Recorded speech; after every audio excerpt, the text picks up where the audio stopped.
ஒரு அழகான கிராமத்துல அங்க ஒரு வயல் கிட்ட ஒரு தாய் நாய் தன்னோட குட்டிங்களோட வந்துட்டு இருந்துச்சான்.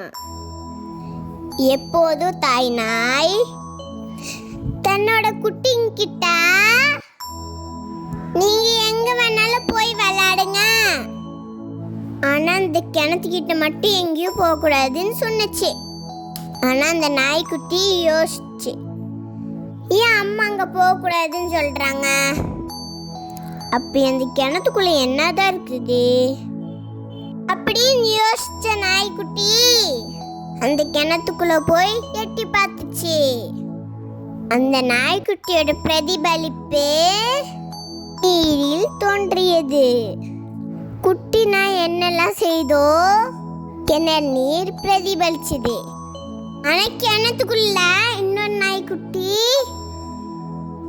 தன்னை கிண்டல் செய்து நலச்சிக்கிச்சு. அந்த கிணத்துக்குள்ள இருக்கிற நாய்க்குட்டி கூட குதிச்சு சண்டை போடலான்ட்டு போனுச்சு. அது குதிச்சது அப்புறமா தான் தெரிஞ்சிச்சு தன்னோட பிரதிபலிப்புன்னு. மேலே எப்படி வருது தெரியாம தண்ணிக்குள்ள குலைச்சிக்கிட்டு நீஞ்சிட்டு இருந்துச்சு. நாய் குலைக்கிற சத்தம் கேட்டு விவசாயி தண்ணிக்குள்ள குதிச்ச நாய்க்குட்டிய காப்பாத்திட்டாரு.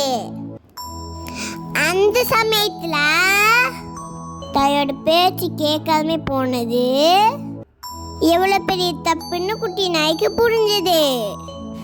இந்த கதையில இருந்து என்ன தெரிஞ்சுக்கணும்னா, நம்ம எப்பயுமே அப்பா அம்மா பேச்சு கேட்கணும். அடுத்த கதையில சந்திக்கலாம்.